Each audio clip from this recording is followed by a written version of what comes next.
Hello and welcome back to The Movies Made Us Do It. Me and Matt are back. How are you, Matt? I am pretty good, sir. How are you? I'm all right. We're back on Hammer. It's Hammer time again. Yep. And Our, fifth Terence Fisher movie? Yeah, I was gonna say it's always Terence Fisher, isn't it? Yeah. Not that I'm complaining. Well, there's a level of quality generally with Terence Fisher. So when you think of a lot of the best Hammer, Terence Fisher tends to be involved. Fisher, here we are again. Downstairs have just finished their washing, which is good. Woo-hoo. Nice, good to know. The room's stopped shaking. I don't know if they're like washing bricks every week, but luckily finished just in time for us to talk about this wonderful film. When did you first see this version of The Mummy? Hammers. I think late night BBC type job. Okay. I've got a feeling it was one of those like double bill things. So yeah. I think it's this and another Mummy movie. I think one of the later ones. Okay. Cool. So yeah, what would have been in probably late 80s. Yeah. I'm really not sure when I first saw this. It may have been on TV though. You may be right.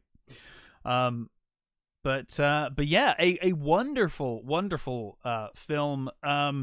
It's one of those weird movies where, obviously Bram Stoker's Dracula novel, film, multiple films, Hammer gets the property, and of course they're just retelling that story effectively. Obviously with The Mummy we don't have that. So despite being called The Mummy, very little to do with the original Universal film The Mummy. This is more based on the sequels. Yeah, but this is the first movie that they got the rights contract to do Universal movies, as it were. Mm-hmm. So this is the first. It's weird because it's the first of the Universal remakes, as it were. Yes. Inverted commas. But it's not the Mummy. It's more the Mummy's ghost. Well, the end, I think, is the Mummy's ghost, and is the Mummy's hand and the Mummy's tomb kind of so it's spliced into one movie? Four other movies. Yeah, it kind of follows the later Universal Mummy movies, which basically, to my mind, are kind of like the earliest slasher movies, where he just kind of became a slasher monster, which is cool. That's a good way of putting it. The Mummy is very much that, isn't he? He's almost like a weapon. Well, and I think it kind of drives it home because the Mummy in those movies and in this movie was always like lumbering, slow. It's very Jason Voorhees like, Yeah. But I've always enjoyed this movie. I've always enjoyed this adaptation. And I enjoyed Mummy's Hand and Mummy's Tomb as well. Back in the day. I love Nina Wilcox Putnam, who originally wrote the Universal Mummy. Yeah, which I love, by the way. I love the original Mummy, but it is undeniably the same film as Dracula. Yeah. So it's good that they did something different. Weirdly, some better, in a lot of cases, better bits than. Well, it came after, so they kind of learnt some lessons, I think.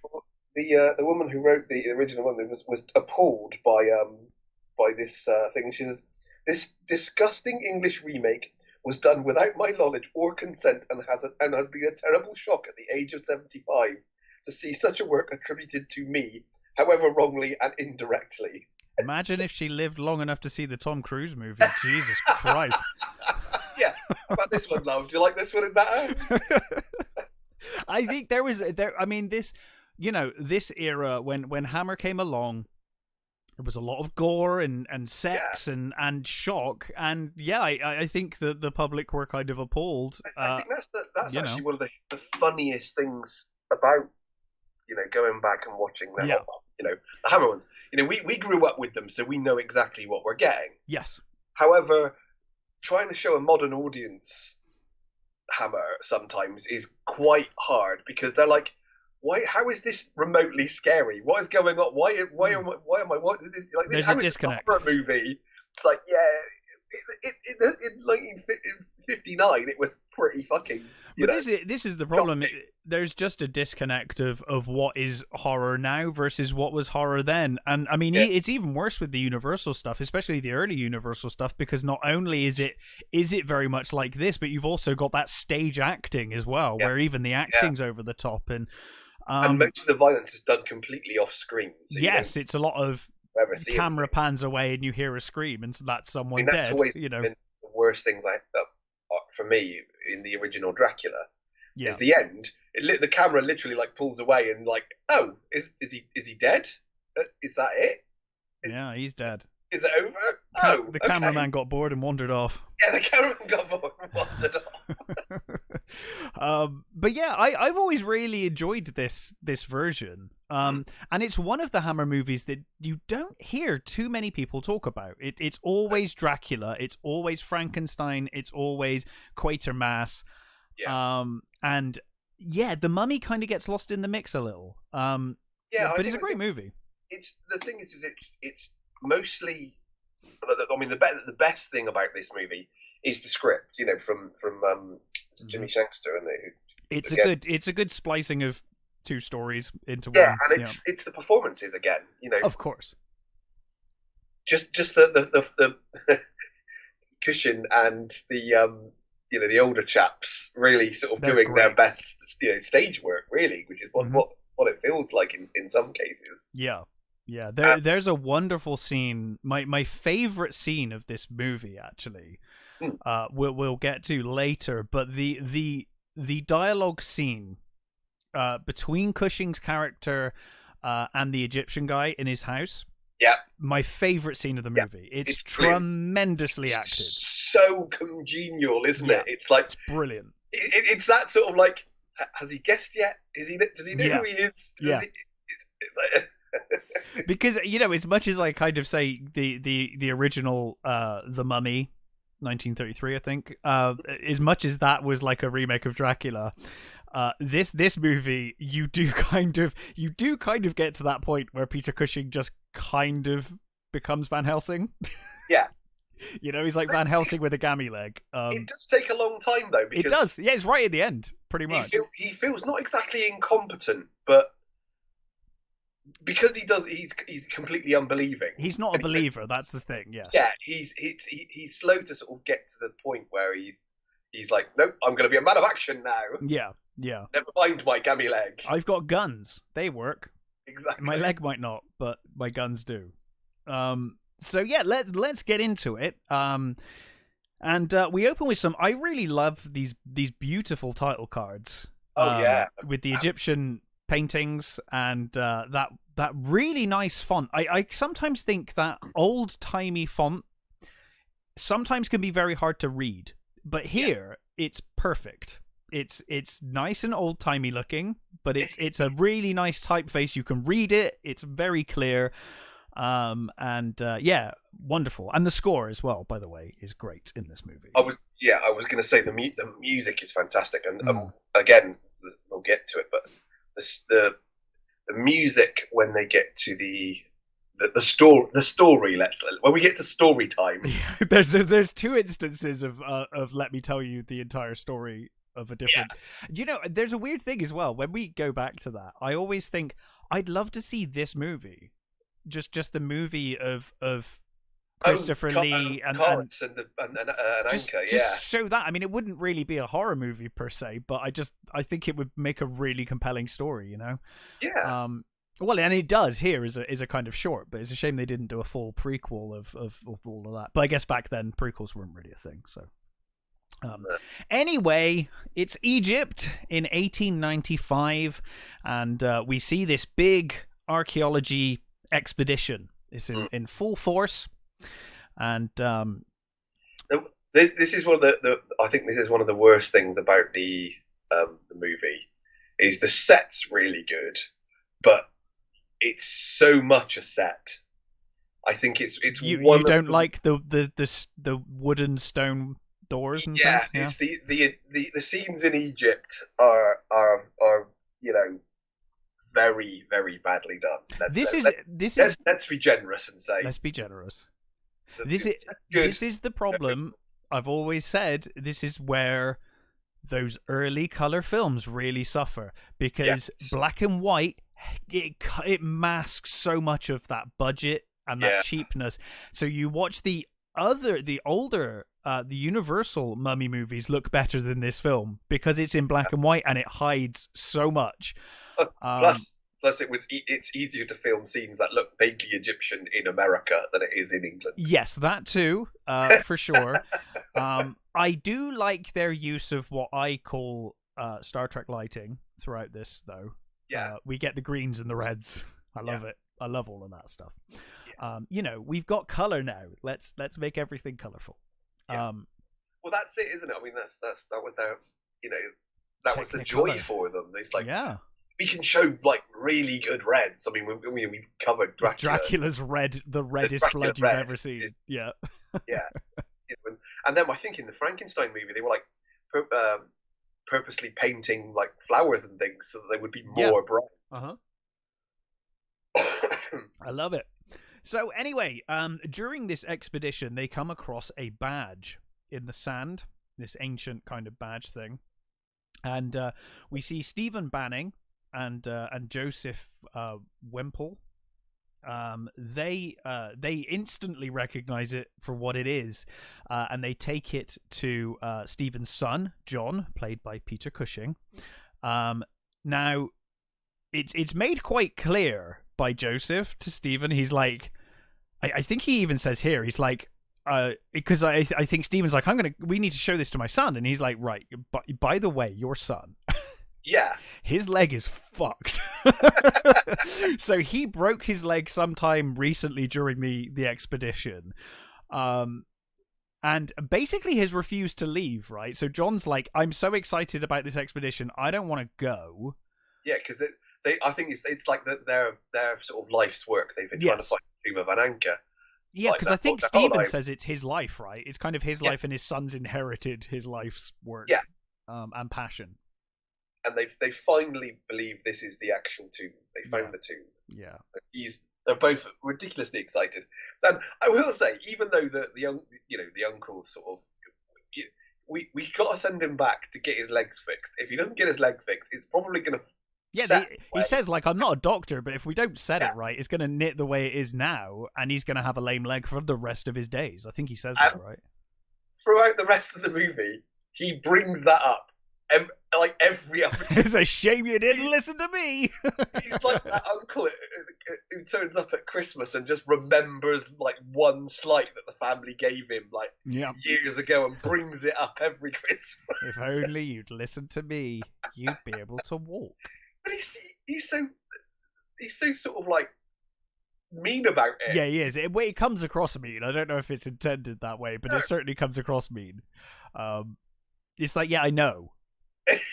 It's like, remember your father when he didn't set your leg? It's like, yes, uncle, I know.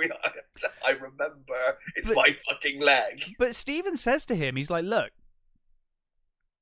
my son is a full-grown Peter Cushing, and he can make decisions for himself. Yeah. He's not a child. 6-year-old man. Yeah, he's 75 years old. He knows what he's doing. He's like, hey, my son can make his own decisions. He's an adult. He doesn't need me to tell him. But I think that the argument that Joseph has is kind of like, well, I think he's staying for you as well as his father. Yeah. But anyway, they take it to John, and John says like, oh, this kind of looks like it might belong or have belonged to the tomb of Princess Ananka. And of course, like Stephen's like, what do you mean? You think? Look on the back, and he turns it over, and I think they see the seal, don't they, of Ananka, and he's like, oh my god, it is the seal, and it is the tomb. This has kind of proven the theory, and like you said, this has been Stephen's lifelong ambition and work, and you get the impression that John is just like a chip off the old block and is followed right in his dad's footsteps. Yeah, shares his passion, shares his love. Because the idea with the tomb was that they went on a sort of thing. They went on a jaunt and they didn't come back. Yes. So they were sort of lost to time, as it were. Mm-hmm. But they know that there was definitely a tomb. She was definitely entombed. Yes, she was entombed, but they'll tell us the full elongated story of this later. Not where everybody else was entombed. That's the reason for the hunt, as it were. Yes, yeah. So yeah, they've found the tomb, and I think Joseph does take a moment here to bring up the leg, and he's like, "You should probably go get it set." Yeah. But John is determined to stay, and Stephen's not gonna force him to leave. So Joseph and Stephen head back to the tomb, and they basically they find the way into the tomb, don't they? Yeah, they find the entrance and they cut the seal, yes, the untouched seal on the yeah, because they kind of say that, don't they? They're like, oh my god, it's completely untouched, it's not been entered. Yeah, we're the first, and yeah, as you said, he pulls out the knife and he cuts the clearly brand new rope on the the clearly brand new rope that they got from the store 5 minutes ago. Before they get in there, we get yes. Mehmet, who's there, and he turns up, this mysterious Egyptian man, and he's like, this is a bad idea. Don't open the tomb. Do not go in there. It's desecration. Yeah, it's blasphemous. Do not go in there. You know what happens to people who rob tombs in Egypt? Yeah, we steal all your shit and take it back to the British Museum. Yeah, exactly. That's what happens. That's what happens.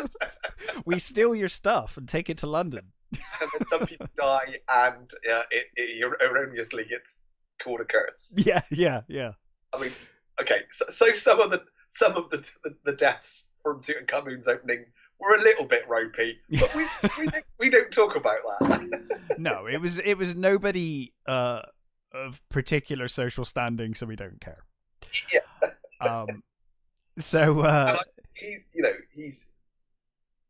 I like that when he turns up, he says, "Oh, I need to speak to you," and I love we've got all the passes. I'm not from the government. Well, then fuck off then, basically. Yeah, basically, then leave. Say that is 1959, but it's like, well, basically, fuck off then. If you're not from the government, I don't have to talk to you. Yeah. So they ignore him and they enter. As you say, they cut the bindings on the door. They get in and they find the sarcophagus of Princess Ananka, bathed in that green, like I said, that Technicolor green. This is what what I love about the difference is the exteriors of what's supposed to be Egypt are bad. Yes. But the interiors of the tomb and the props, it looks amazing. All the actual tomb, the sarcophagus itself, are so good. I love that Technicolor look. I think you either love it or you hate it. I really, really love it. I do. Yeah, I think it's, again, I guess it's one of those things that if you're brought up with it, you sort of know what to expect, and you can see its benefits and things, and it's the colours. You can see all the beautiful colours on that sarcophagus. Yes, and, all the painting details and stuff like that. And that sarcophagus is actually in the Perth Museum. Is it really? Yeah, in Scotland. It's like, I have to go and visit that. If I was in the area, I would absolutely. Yeah, totally. That's very cool. I didn't know that. So, so Joseph decides he's going to go back to tell John about the discovery. He's like, and we should let John know. And Stephen's like, okay, I'm going to stay here and continue to. And what I do like about this is it sets up the dad as the very sort of absent-minded professor type, because yes, he's too absorbed in his work. Yeah, he's completely absorbed in looking at the sarcophagus. Yeah, and the uncle says, "I'm just going to go and tell your son." It's like, what? Yeah. It's like, your son. We left in the camp. Oh yeah. Go on then, off you go, sort of thing. And I love how he's completely sort of absorbed in his find. Yeah. And the uncle, being the non-archaeologist, is completely sort of baffled by it. It's like, yeah, okay, it's too. Okay, we can probably make some money out of this then. Fine. Yeah, I'm gonna bring this up to your son for the rest of his days. Yeah. So Stephen, so he goes back to tell John while Stephen stays there, and he finds the well, first of all, he pulls the vase kind of thing that's holding the sand, and that kind of starts this mechanism that he's completely unaware of happening, but obviously he's triggered something. Yeah. And he finds the scroll of life. So it contains the scroll of life, doesn't it? But when he takes it, it starts this. Which, in the grand tradition of idiots finding books that they shouldn't read, reads aloud. Reads aloud whilst, but I love this shot though, because you get the shot of the mummy, the titular mummy played by Christopher Lee, and as he's reading, obviously the passages in the scroll basically regenerate the mummy. We don't see any of that, do we, at this point? Oh, do we? No, sorry, we see it in the flashback later, don't we? At this point, sorry. we see him find the casket. We see him open it up and start to read it, and then it cuts away. Yeah, so it cuts. Sorry, you're right. That's a spoiler for later. I've ruined this film for everyone. So John and Joseph are talking. I think Joseph's going on about John's leg again. And because Stephen, John's like, oh, confound this leg. I just want to be with, I want to be there and see this. He's, excited is his life's work. But then, of course, they hear the scream. Yeah. And, they head, so Joseph heads to the tomb. And they find Stephen. And at first, you kind of have that moment where you're like, is he meant to be dead? Because he clearly looks like he's breathing. Yes. And then you realize he's actually kind of in this weird comatose kind of state. He blubbering and he's kind of just a complete mental mess. Yeah, almost. Oh, what do they call it? Apoplectic? Would that be the word? Yeah. He's clearly seen some stuff. Yeah. So we then cut to a few months later, and we see that John has indeed kind of crippled his leg. He really struggles to get around. Cushing does a great job and is reasonably consistent with that leg as well. That's the thing, it's Cushing. Cushing loved, they called him props. Yeah, he loved the props. So I guess he used the leg as a prop. I mean, you can imagine his delight when they said, you can have a gammy leg. Gammy leg? Yes, brilliant. Please. Yeah, totally. And you mean I get to play Byron? Great. Yeah. So they've stolen, taken the last of the relics from the tomb now, several months on. They discuss the fact that John's father, Stephen, is in the mental hospital and he's not been cured yet. There's talk that he won't be cured. Yeah, they're basically, the doctors have basically said that he's never going to speak again. He's completely had some sort of breakdown and that's it. Yeah. And the uncle sort of, he's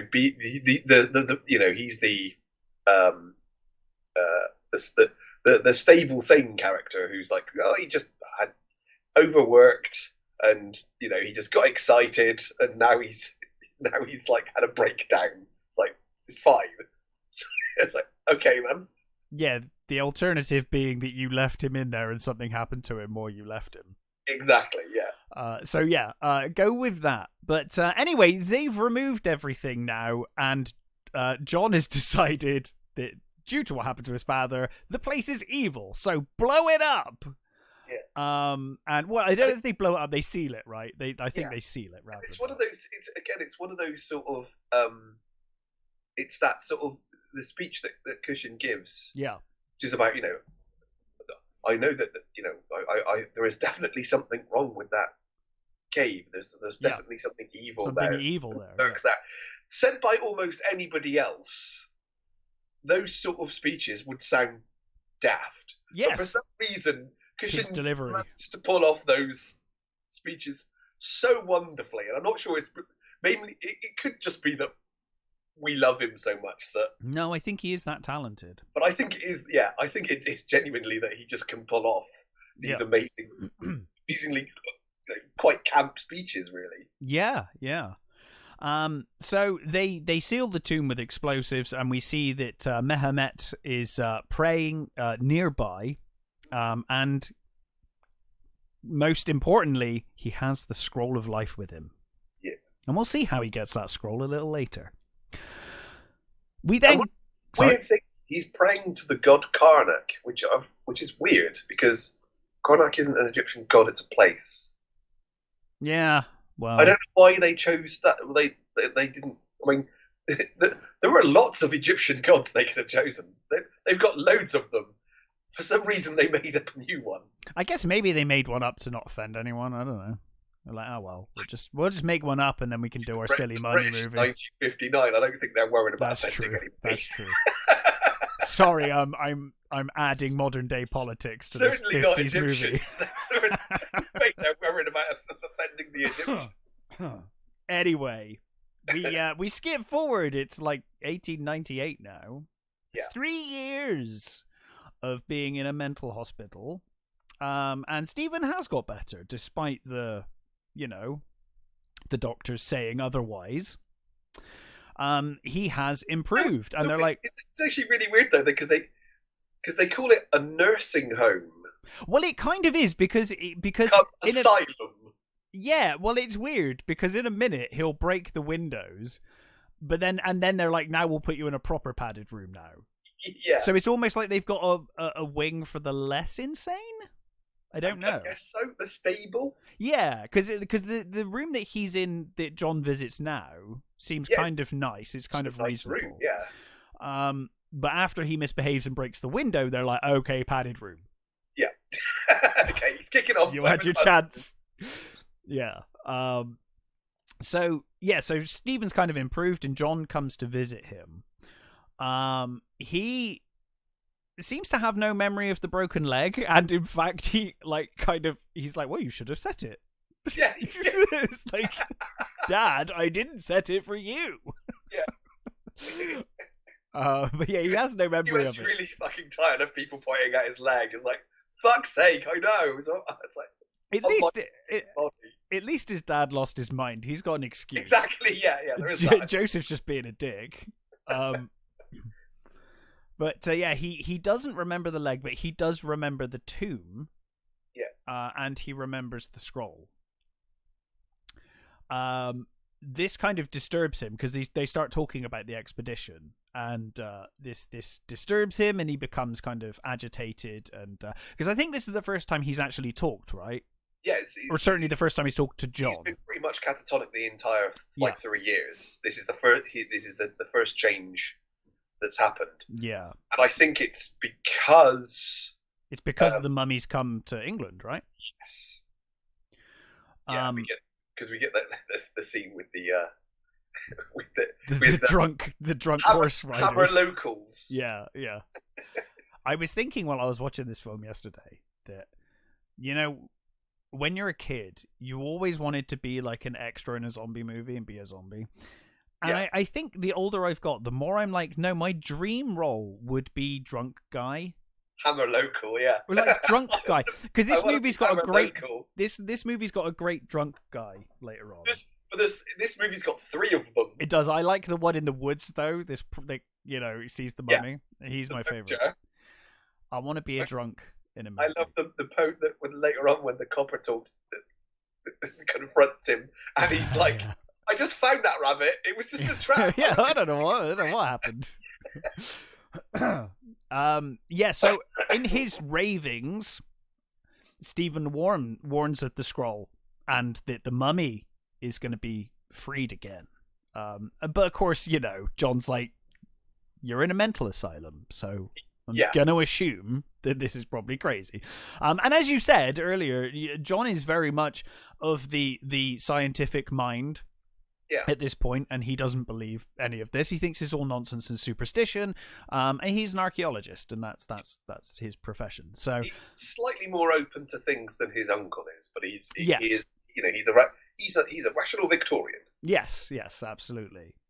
Meanwhile, as you said, 2 drunk dudes have somehow got the job from Mahomet to transport some relics. I think, doesn't he call them ancient relics from Egypt, by horse and cart to his new home.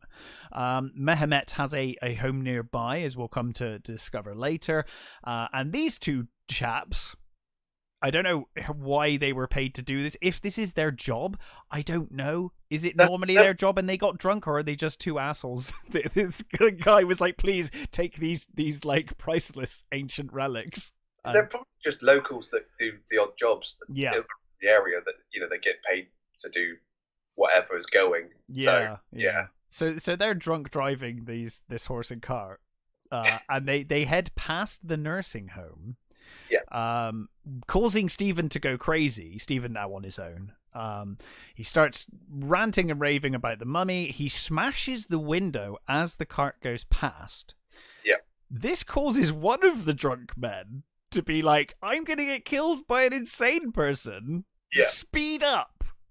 And the guy who's with him is like, dude, this crate in the back is bouncing around quite a lot with these priceless relics. Maybe I think there's something in it. Yeah, that's right, because it's bouncing up and down, but he thinks it's moving as well, doesn't he? He's like, there's something in this thing. It's not just bouncing up and down; it's moving about. Yeah. Basically.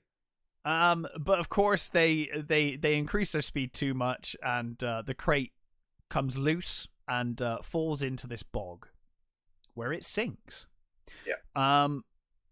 I guess not too long afterwards, the police are on scene, and they're searching for the crate, but obviously they can't find it. It's sunk into the bog / quicksand of the 1950s, where nothing can ever be retrieved from. It's fallen into one of them in England. Well, I mean, come on. Hey, we've already done the Baskervilles. We have indeed. Yeah, there was Same thing. Yeah, well, it's a known fact that in 1950s England there was a spate of bogs where things just disappeared forever. But the police can't find it anyway. Mehmet turns up, and the police are like, he's like, oh, what's going on? And the police are like, well, you know, these two drunks have lost this crate full of valuables. And he's like, oh yeah, they were mine. And the policeman's like, okay, you're here already. That's weird. And Mehmet doesn't seem to care. He's like, oh yeah, okay, they're lost then. They're lost. And the policeman's like, well, what was in them? And he was like, oh, ancient relics from Egypt. But the policeman's like, okay, you just don't care. Fine. You know, kind of weird.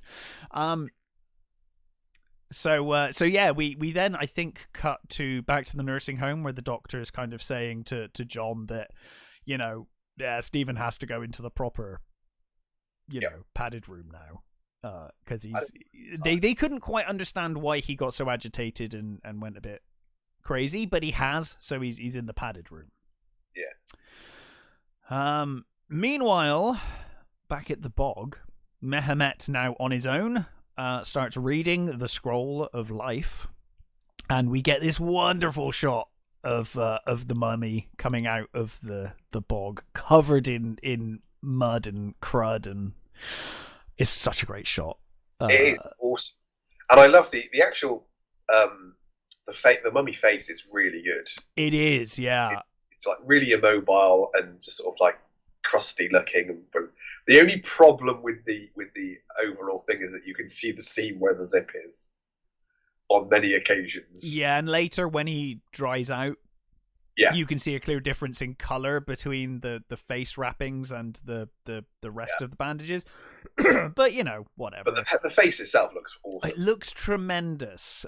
This film, you know, like many Hammer movies, does the cardinal sin of you know, wrapping Christopher Lee up in stuff that he can barely act in. This film takes it a step further by cutting out Christopher Lee's tongue, which is, you know, he should have done that in Dracula. Then he would have had an excuse to not speak. But I think because of the later scene, that because of story time. Yeah, story time makes it okay. I think he gets more to say in story time than I think he does in any of the previous Hammer movies. Certainly in all the Dracula movies, for sure. Yeah, I mean, he speaks a little in the first one, And then Yes. as they go on, he just refused to say the words anyway. So Yeah, because he refused to say any words that weren't Bram Stoker's, right? He was like, I'm just not saying it. I'm not reading your trash. No. pretty much. Yeah. So yes, the mummy has been resurrected, and Mehmet instructs it to seek out those who desecrated the tomb and seek vengeance against them. Not quite sure why it's taken them this many years to do it. I don't know. I guess he had to get the money to transport the thing That's to kind England. of what I perceived, that he had to get the funds to move it. everything to England and to get a house, I guess. Yeah. It's nearby because this mummy would take a year to walk. Yeah, forever to fucking get there. Yeah. But so he immediately instructs the mummy to seek vengeance, and so the mummy dutifully heads to the mental hospital. And in a great shot, we see Stephen's padded room now. Yeah. And the doctor, the nurse that's putting him in bed says, "Now, don't shout or scream because we ain't going to be able to hear you." Yeah, they set up the plot device. Yeah. Pull this cord and we'll come running if you want anything. But Yeah. otherwise, don't scream because we won't hear you. I love how they make that perfectly clear. Moments before the mummy smashes through the bars in the window. Yeah. They're like, you can scream as loud as you want, no one's gonna hear you. So we see here that the mummy is obviously super strong as he breaks through the bars of the sanitarium windows and enters the room. He lunges for Stephen. Stephen does try for the bell thing. Yeah. Doesn't quite make it. After first trying to head for the door and trying to, beating on the door, trying to get out. They literally told you 5 seconds ago that was Yeah. I mean, I know. Panic, isn't it? But it is quite funny. I'm being a dick. Yeah. So it strangles him. And they're kind of bewildered, the police and the inspector, to the point that he's like, do you know, I would have concluded that it had to be someone in this mental institution that killed him, were it not for the evidence that there's the broken bars. So they're kind of like, this is very peculiar that someone managed to break into this, this highly secure building, kind of ripping the bars off the window, and committed this murder. But it is they have been forced to conclude that it was forced entry and murder by person or persons unknown. Yeah, person or persons unknown. Yeah. So, John, along with Joseph. Yep. I don't know whether you thought this, but the inspector. Yeah. What's the inspector's name? Eddie Byrne is the actor. Yeah. Didn't he sound like Herman Munster? He did a little bit, actually, now that you mention it. I didn't make that connection, but now that you've said it. When he was speaking, I thought, Christ, he sounds like Herman Munster. It's really weird. That is weird. Do you know, now that you said it, I can hear it, for sure.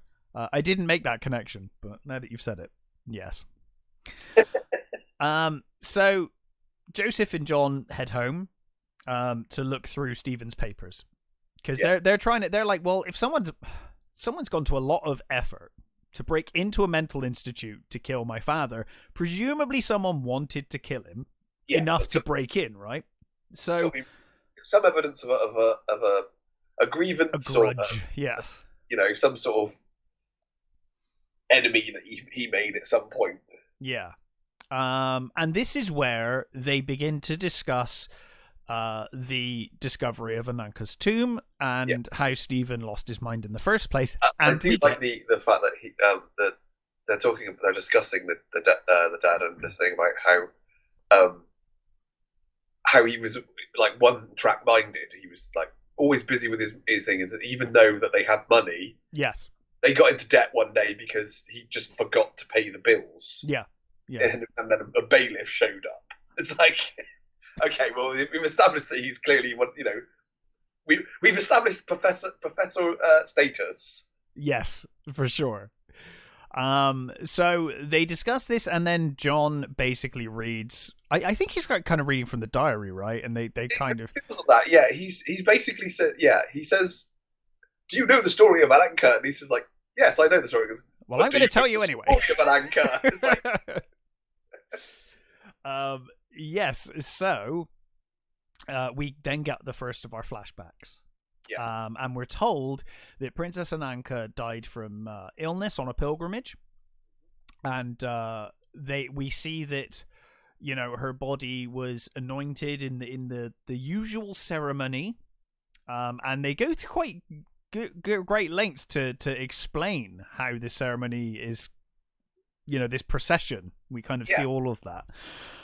Her body's taken by Karis to be entombed with all of these relics and whatnot, and that she is laid to rest in this tomb in the side of a mountain 1,000 miles from her home. Yeah. We're told basically that you were told that, you know, this is all very irregular, and yes, that, you know, there's something wrong. And then of course we discover that Karis and the princess were in love with each other. Yes. Which is you know, taboo. They were not allowed to do that. But now she's like free. She's free of that fact. So he can try something different. And the music in this wonderful, is so good. There's a lovely bit of sort of stinging when he's they're talking about the entombing and the you know, after the ceremony and stuff, and they got the Nubians that carried the sarcophagus, sacrificing of all the slaves and maidens. So are 6 maidens, and I love they've got the lined up 6 maidens. Yeah, and he walks up to each one, and he sort of he almost touches them with one of the staffs. I forget which staff that is. It's not the Ankh, it's the other one. I couldn't tell you. He almost touches with them, and then they sort of they cross themselves, and the soldier behind them raises his khopesh. Yes, and I love the music goes dung dung when each time they get that dung dung, and it's like it's like it feels like it's too long. But it's really fucking cool. It's great. I mean, usually this kind of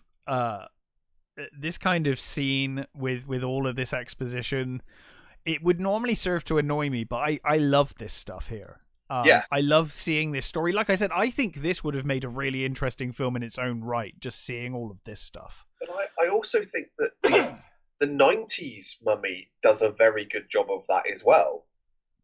Yeah. The scene where you get the story of Imhotep and blimey, what's her name? Anck-su-namun. When you get their story, it's done really well as well, and the music's really good on that too. I must say. Yeah. So Karis ultimately heads to the tomb on his own later, with the scroll of life. And as you said, we learned that he had a secret love affair with Ananka. Obviously is forbidden for a priest to be doing anything with a princess. So he basically tries to bring her back to life using the scroll, but he's caught in the act and not only does he have his tongue cut out, but he's also wrapped up, mummified alive, and told he's basically cursed to remain on guard and guard over her tomb for eternity to ensure that no one else messes with her. Which makes a lot more sense than the 90s Mummy one. I don't even remember what the plot is there. What is that? The 90s one is he gets the Hum-Dai, the most ridiculous curse ever, which means if he rises, the whole world ends. It's like, well, then why would you do that? That's a really bad curse. Why would you curse him so that everybody else suffers later if he gets woken up? That's just mental. I always liked that in the old Ultima games on PC. You could buy the apocalypse spell from people, which basically would end the world. And you're like, why would you sell that to anyone? It's like the dumbest thing to sell at a shop ever. Here, governor, I got an apocalypse spell. Do you want this apocalypse spell? You're like, don't use it though, right? You're not going to use it. No, of course not. No, heaven forbid. So yeah, he is. He has his tongue cut out, which we see in well, we don't see in full detail from behind. You see the guy sort of pulling his tongue out with the tongs, and then like you said, the very blunt knife that they use to cut. Yeah, it looks like a butter knife, doesn't it? Yeah, it's like that's gonna really hurt. That is gonna sting. It's gonna take a long time to cut through that tongue. But yeah, so the music that swells when he's being entombed is so good. Yeah, so good. So he's buried alive next to Ananka in the tomb, and I think it's Joseph that might suggest that Stephen lost his mind over this story of the myths and the he's like, well, it's probably the superstition that caused him to lose his mind. He started believing all of this nonsense, all of this talk of curses got to him and sent him over the edge. And this is the first time where Banning is John's sort of maybe beginning to believe as well. Yeah, well, I mean, he's seen the evidence that something broke into this sanitarium, this mental institution. He broke the bars and whatnot. So, something crazy's going on. Yeah. His dad's been mental for like 3 years. So it's like, who would even want to kill him at this point? Mm-hmm. He's lost his mind. Isn't that a curse worse than death anyway? Yeah.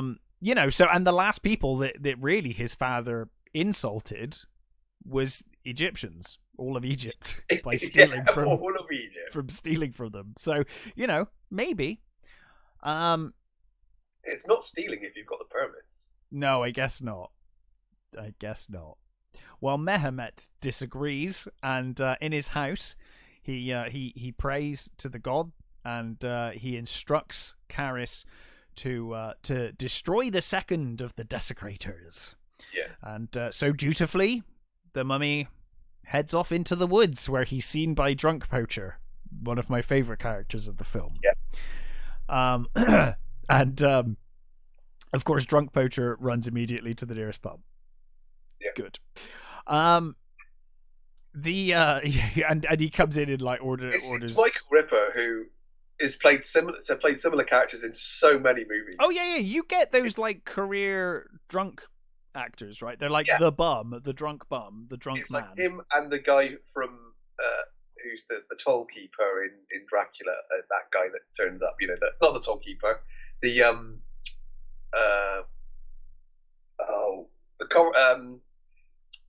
Undertaker. The Undertaker in that. Yeah. Those brilliant sort of guys that just turn up, do their little bit, and then sort of go away. Yeah, like the bum in Terminator. Just in like a million films as a bum. It's just his job. I want that job. So he heads in there and he's like, I need a shot of whiskey. I'll have another shot. And of course they are so used to this guy being drunk. Yeah, they're like, how many have you had before you came in here? Yeah, exactly. They're like, oh god. And I like the way he says, he was 10 foot tall. Yeah, I like it later when he talks to the inspector, and he's like, "He's 10 foot tall," and he's like 10 foot tall. He's like, "Well, maybe 7'5". Yeah. So good. But yeah. So he kind of tells this crazy story, and no one believes him, obviously. Yeah. Anyway, the mummy is not subtle, and just basically smashes through the door. It kind of takes the door off its hinges. You know the thing about that door, don't you? Sorry? You know the thing about the door? I don't know the thing about the door. One of the crew bolted it. Oh my god. So the scene where he crashes through the door, he literally crashes through the door, he dislocated his arm. Oh my god. Was it a stunt actor? Presumably not. No! It was just Christopher Lee, because it's the 50s. Of course it's Christopher Lee. He did all his own stunts. Yeah. in those things. He's always lumbering around getting injured. Yeah. I mean, he drowned in one of the later ones. Yes, he did, didn't he? Yeah. So apparently, in this one, so he dislocated his arm coming through the door. He smashed his knees and his shins, banging into the piping in the swamp because you couldn't see any of the stuff. And he put his back out carrying the lead actress. Oh, wow. So he really didn't have a great time on this movie. No. I can So imagine not. they said that, apparently a lot of the lumbering walk is due to the fact that he couldn't actually walk properly. Right, yeah. It wasn't quite so much acting as is needed. Wow. So yeah, it bursts through the door and immediately grabs Joseph. John tries to stop the mummy. He kind of tries to push him away, but he realizes very quickly that he is no match for this thing's strength. He's not going to stop it. So John heads for the gun cabinet, and he tries to unlock the cabinet. Meanwhile, the mummy strangles the last of the life out of Joseph. John then, comes out with the gun and starts shooting the back of the mummy. Get some great shots of the bullet, bullet effects. Well, yeah, that's the other thing. The squibs later with the shotgun probably burnt. Yeah, they burned him. Left marks on him. Yeah, I'm not surprised. I mean, it looks super effective. They're really great. They look great, but yeah, you can tell 1950s squibs is like, ooh, I'll bet that hurt. But it was a very effective looking shot. Yeah, they're great. So yes, he fires and hits the mummy quite a few times, but the mummy just walks away. He's really lucky that Mehmet didn't say go kill all of them. Yeah. Because it would have immediately turned around and just snapped his neck or something, But he only told him to get one, so he got one, and he's now left. He's done his what he was instructed to do. And of course, Mehmet arguably didn't know they were both together at the time.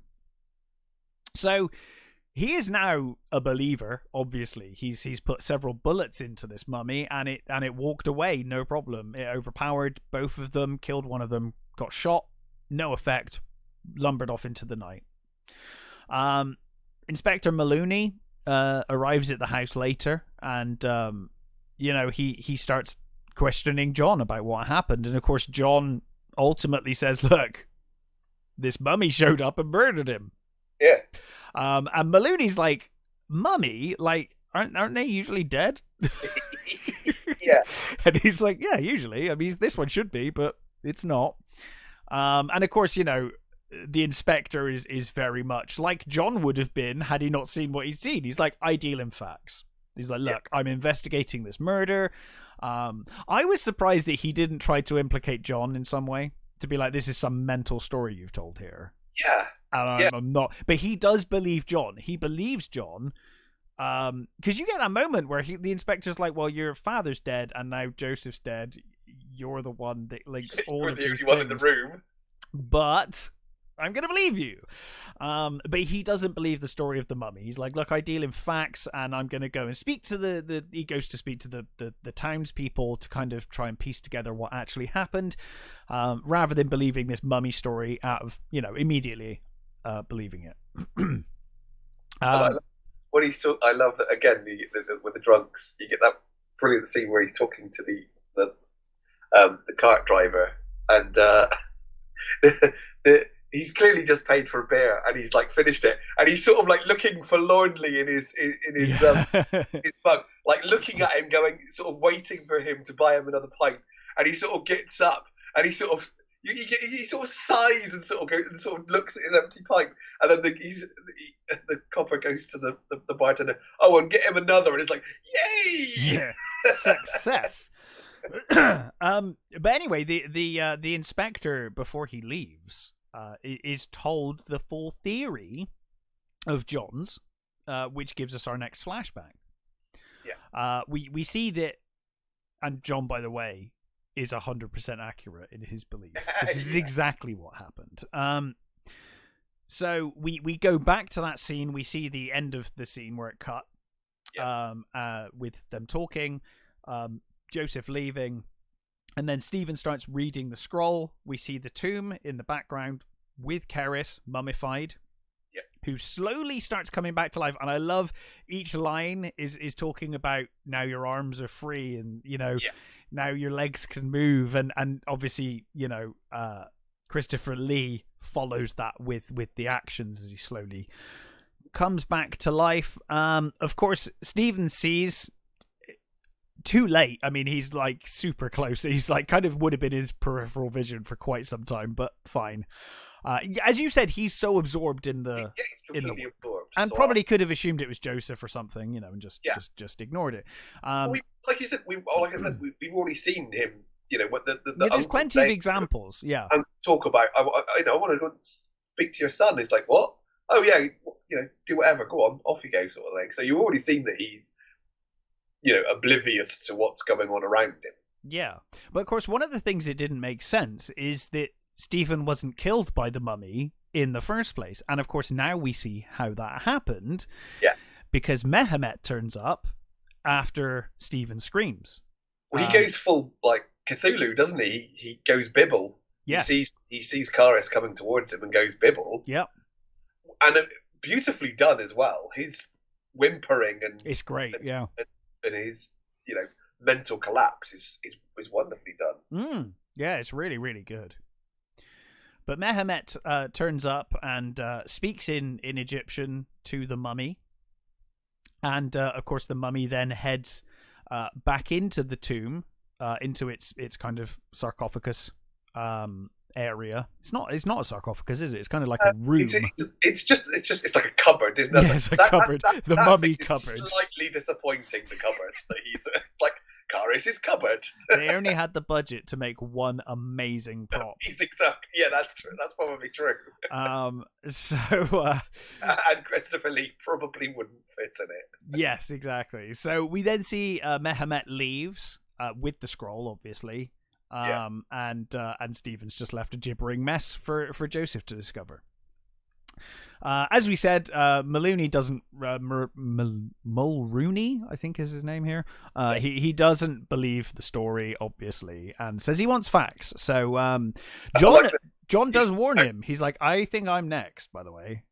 I'm next on the list because I was, even though technically, well, actually, no, he did, didn't he? See, the thing is, he would have been innocent had he not gone back and blown it up.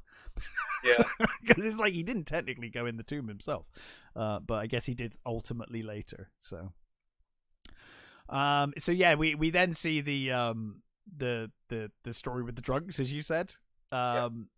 We see the poacher as well. He's brought in for questioning. This is where you get that he was 10 foot tall, and the inspector's like 10 foot tall. That's ridiculous. He's like, well, maybe 7'5". He's like, oh, my dad was really tall as well. He was like, he starts like rambling about his dad's height as well or something. Yeah. Yeah, and then he interviews the men who transported the crate, as you said. You get that great moment in the pub. And they speak to the policeman as well, and the policeman's like, yeah, I thought it was really weird because this Egyptian guy was just perfectly happy with the fact that his priceless relics were lost. He just didn't seem to care. Yeah. And I like this is where the Egyptian he says Egyptian because those people in the village wouldn't know an Egyptian from a Chinese acrobat.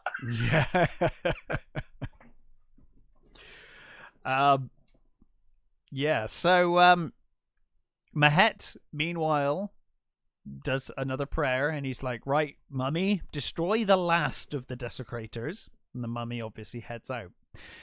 Meanwhile, at his home, John's looking at this picture of Ananka. And he's like, Isabel, I've never noticed this before, but you look identical. Actually mentioned Isabel, his wife. She's barely in the movie, and then she's all in this movie. Yeah. We've seen her at the inquest, and we've seen her sort of wandering around a little. But in the last 20 minutes, it's all about her now. Yeah. Like she's full on, lead role. So he's like, Isabella, I've never noticed this before, but I'm looking at this picture of Princess Ananka, and you look identical. She's got her hair down, doesn't she? He says, with your hair like that, you look like her. And hair up or down, that is literally a picture of me. Yeah. And he says, in her time, she was considered the most beautiful woman in the world, and she says, I'm very flattered. And he says, well, it was a smaller world. Was a lot smaller Asshole. back then. It's like, oh, you bastard. Yeah, I was like, wow, he gives the compliment and then he just takes it away. That is but I love the cushion glint as he says the line. He's being cheeky. Yeah. Clearly, joking. It's brilliant. Yeah, and it is funny. Yes. It made me laugh when he said it, to be fair. So yeah, John, confesses to his wife that he's worried about this mummy attacking, and he basically says to her, "Look, I think you should stay upstairs where you'll be safe." And obviously, he readies his shotgun, knowing that the mummy's going to be coming for him.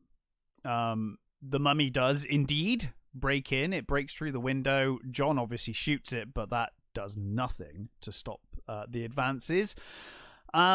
He then grabs a spear, which is a great shot when he grabs the spear and impales him. Yeah. That's a really effective shot, I thought. Yeah, it's really cool. And that was Cushing came up with that because the poster, the poster for the movie with the light coming through the movie, that was done before the movie was even made. So Cushing was like, maybe for continuity's sake, we should do that. Yes. Yeah. So that's why he decided to put the spear through him so that you can see that, It's a really cool shot. It is great. It looks awesome. But of course, that doesn't stop him either. And the mummy begins to strangle him. Isabella, and I love this bit, Isabella comes downstairs and begs for the mummy to stop. The mummy looks at her and then just turns back and continues strangling John. And John's like, your hair. And of course, she puts her hair down as Princess Ananka had it, and calmly tells her again, tells him to stop. And now, of course, the mummy looks at her, and of course, even under all of that prosthetics, Christopher Lee's eyes alone. Yeah, he's doing all the eye acting in this. Amazing. Yeah, and it's enough. It's enough. You can completely see it. There is one part in a minute where it. We'll get to it in a minute. But yeah, so he stops. He stops strangling John, and because he has been told by Princess Ananka to leave, he leaves.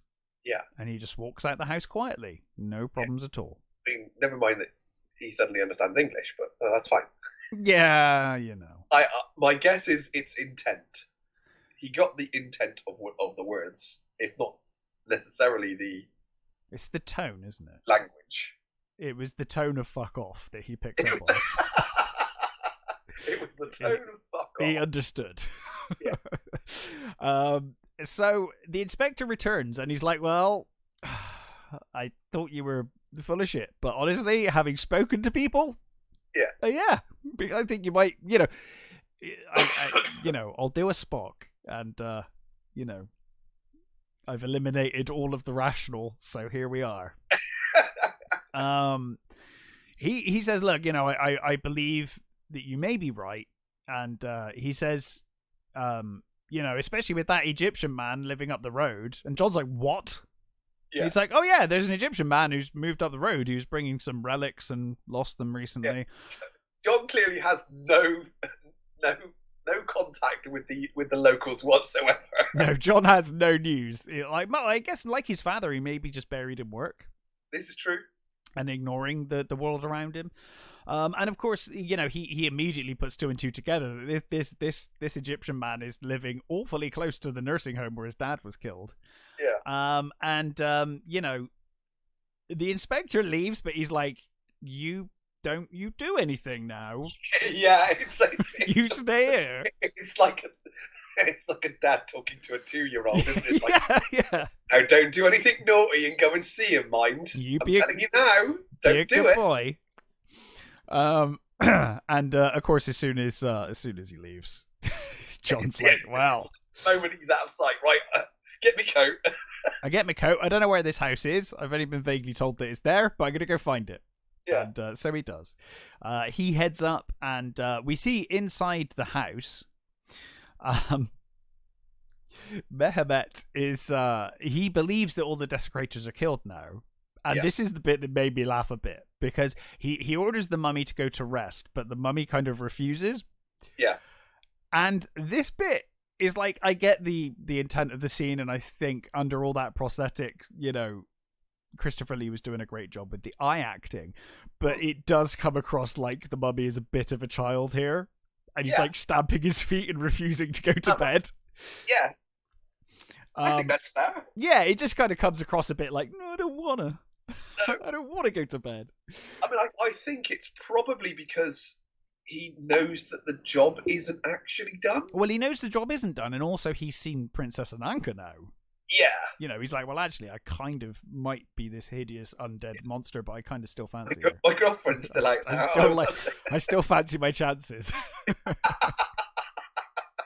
Yeah.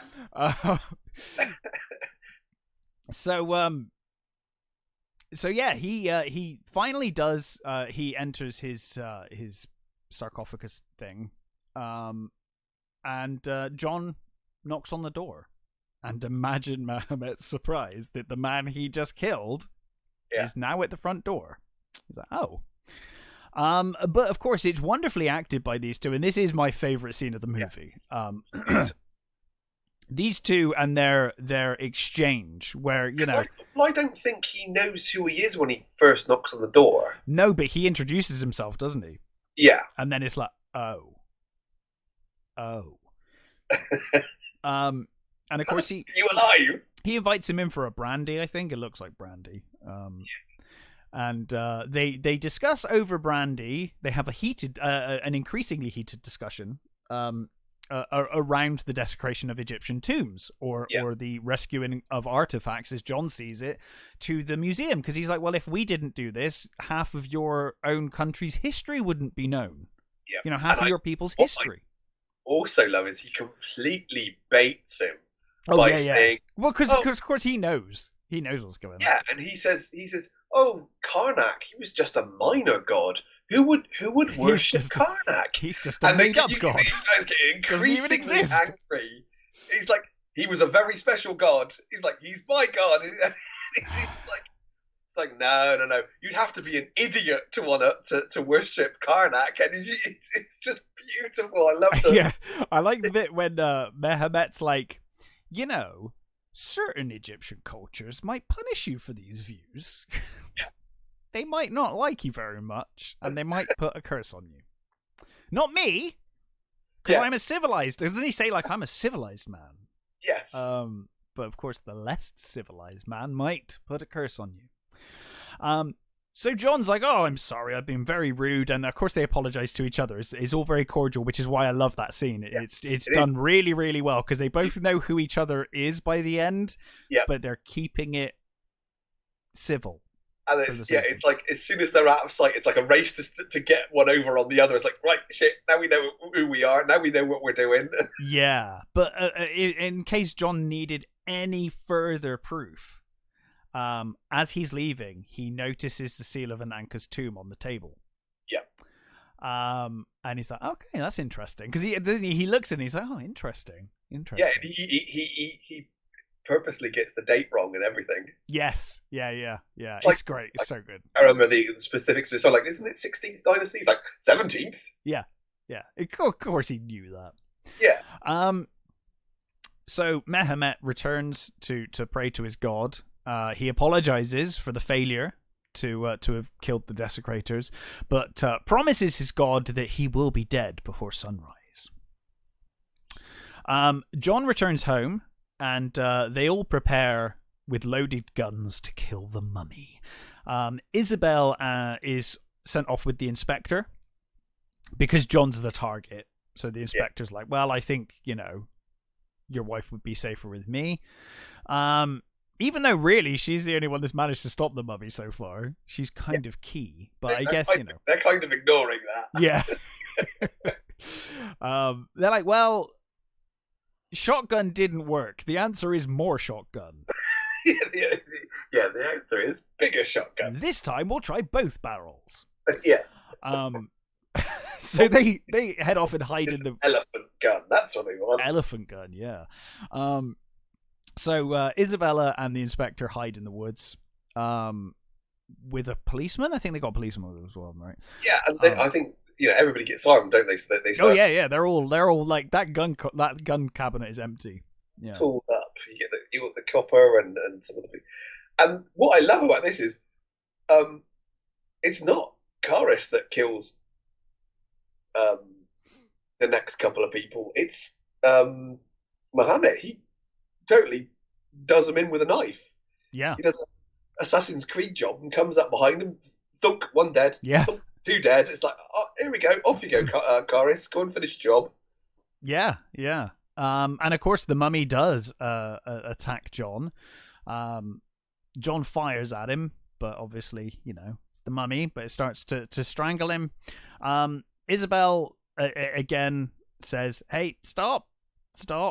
And of course, he does ultimately. Oh, this might have. Oh, God, was it this bit with the hair rather than the earlier bit? The earlier bit, sorry, no, she succeeded earlier, and now she's got her hair different. Yeah, it's this scene with the hair, but I really love this like put your hair down and then you'll look more like her. But of course he recognizes her as Princess Ananka, and he's like, yeah, okay, but I'm taking you. You're coming with me then, because we're in love. We're madly in love. So he picks her up. She passes out, right? And he takes her. She faints. And he picks her up. Apparently, does his back in. I didn't know that, but apparently did his back in, and carries her off into the night. Obviously, John and the inspector and several men run after. Wouldn't be a classic horror movie without a mob. And here we go. John calls basically to Isabella, to try and wake her up, and he manages to wake her up, and he's like, tell him to put you down, and of course she does. She says, put me down, and the mummy. I'd be slightly worried about her in real life terms. That dress she's wearing a big heavy. Is she even going to get out of that bog? And then putting her in that water is like, she won't go under here. Yeah. Really worried. He's like, now walk away I can't walk. I'm stuck here forever. Yeah. That's it now. But yeah, so cool idea though. I like the way that he gets all the villagers to basically line up. Yeah. So that they can all take him down, and get her to move out of the way as soon as she's moved. That like give him hell sort of thing. Yeah. And I think you even though the shots clearly don't do a lot. I think over the course of the movie, they are slowing him down. He is beginning to, I guess, lose bits, as it were. Yeah, but by the end, he's lumbering a lot more. He's slowing a lot down. Yeah, he is taking damage, and I think it's less the shotgun blasts that put him down here, more the idea that he's sunk in the bog, and it's kind of become a tar pit now. Yeah, and he kind of sinks. So he gets blasted by everyone. Like I said, more shotgun. They all. Yeah, he shouldn't have. See, this is the problem. Is that this is a rural community. If you did this in London, farmers and their mums. That's the problem. Who else? Their mums. Their mums. Such a great movie. So yeah, they blast away. The mummy finally sinks into the bog, clutching the scroll of life. Oh, we forgot. By the way, the mummy killed Mehemet. Forgot about that. Oh yeah. that happened too. You get the Christopher Lee eye acting again. That's a great scene though. That works really well. Yeah, him sort of going, "I command you," sort of thing, and him going, "No." And I got my girlfriend back now. Don't need you. Yeah, exactly. I've got my girlfriend. Fuck you. We're not friends anymore. I was only friends with you. Relationship is over. I was only friends with you while I was hideous and single. Yeah. Yeah, totally. So yes, the mummy, like as we said, the mummy sinks into the bog, clutching the scroll of life and presumably his burn wounds. Yeah. And the movie comes to an end. It's a very abrupt end, I must admit. You kind of feel like there'd be something doing that though. Yes. It has like big crashy tune, and the credits go up. You're like, oh, okay. Yeah, you kind of feel like the whole movie they're building towards something happening with the scroll of life, like they're going to burn the scroll of life or recite it backwards or something. That never happens. I guess they were like, well, if he still got the scroll, we can have a sequel. Yes. But yeah, I love this movie. I think it's a really fun monster movie. Yep. And again, elevated by the performances for sure. Exactly. I think that, and the direction. Sorry, I should say the direction's fantastic as well. Yeah, it's those elements that really do raise it up. And he, Terence Fisher. Fisher, he didn't get the credit at the time. Because these movies were well, they lurid and well, yeah, they were the yeah. Yeah, critics were really sniffy about it, and he didn't get any credit for years later, which is such a shame, because I don't think even within his own life, I don't think he saw how beloved people eventually found his movies. Yeah, I mean, they were a huge part of my childhood, that's for sure, and beloved by me to this day. And he's as a director, he's right up there with the my favourites. He's a great director. Yeah, I mean, well, when you look at his filmography, he was really prolific. Yeah, like certainly in the 50s and through the 60s. And he worked on so many TV shows before then, and in various roles. Yeah. He was a real sort of came up through the the industry and learned his craft. Yeah. To such an amazing degree. And certainly when you look at his Hammer work, Quatermass aside, it's some of the best Hammer movies you're going to see. Yeah. I mean, The Devil Rides Out, for one. Yep. Yeah, Hound of the Baskervilles. Hound of the Baskervilles, yeah. The Gorgon. Yeah. Too many Dracula movies, to be honest. The Gorgon is such a shame, because it's budget problems. It's a good movie inside terrible constraints. Yes. Yeah. But yeah, great film. Wonderfully acted. Certainly the one of the best Mummy movies overall, I think. I think so. I'm not. I like. I think those 90s Mummy movies are fine for what they are. Yeah. I prefer a slower paced horror movie style Mummy movie than what we got there. But they're fine. Those movies, they're not horror movies, they're adventure movies, and they're great adventure movies. And I love them for that. Yeah. I think they're great. They're those movies fit right in with Indiana Jones and the Alan Quatermain stuff. That sort of Egyptian adventure stuff, which is great. It's more like 30s 40s serials than a horror movie, which I love. I love them for. Well, I think this is a really cool horror movie. This movie fits right next to the certainly the later Universal Mummy movies. And like I said, it borrows heavily from those, but it's a great movie in its own right. I really enjoyed this film. Highly recommended. So we're back now, back regular. Done our top 5 of 2023, and now we've done our first film of 2023. Next week we will be back discussing our latest films that we've watched. But until then, stay safe, take care, and we'll catch you next time.